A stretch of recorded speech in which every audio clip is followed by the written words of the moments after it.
Ushbu konditsionerimiz hattoki uyingizdagi havoni yopiq holatda ham almashtirib turadi desam ishonasizmi? Quyidagi Fresh Air funksiyasi orqali ko'rishingiz mumkin.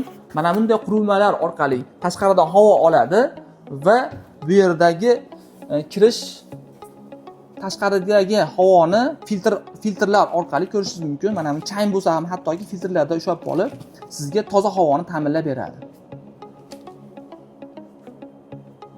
Assalomu alaykum, hurmatli mijozlarimiz. Bugun sizlarga AUX brend tomonidan ishlab chiqarilgan 2026-yilning modeli, ya'ni 24 BQ modelini arzon chegara narxda qilib beraman. O'zingizlar bir ko'rib baho berasizlar. Nihoyatda chiroyli dizayn bilan ishlangan. Asosiysi ushbu konditsionerimiz inverterli bo'ladi va R32 freonda ishlaydi va ushbu konditsionerimiz bir paytda o'zida 70 kvadratdan 90 kvadratgacha bo'lgan joylarni bemalol isitib sovutaveradi va ko'plab funksiyalarni qo'llab-quvvatlaydi va ichkari zaluzilari mana bunday teshikchalik bo'ladi. Ya'ni sovuq havoni mana bu soft tugmasi orqali bir xilda mayin tarzda yetkazib beradi va ko'plab funksiyalarni ushbu puls orqali boshqarishingiz mumkin va albatta ushbu konditsionerimizga AUX brend tomonidan 3 yil aksiyali garantiya beriladi va narxi siz mijozlarimiz uchun $820, 9920 ming so'm qilib belgilaganmiz va kimga xuddi shunaqangi original va sifatli mahsulotlar arzon narxlarda zarur bo'lsa, bemalol bizga murojaat qilsalaring, biz sizlarga chiroyli narxda yetkazib beramiz. Smart Home sifatini tanlaganlar uchun bizni kuzatib boring.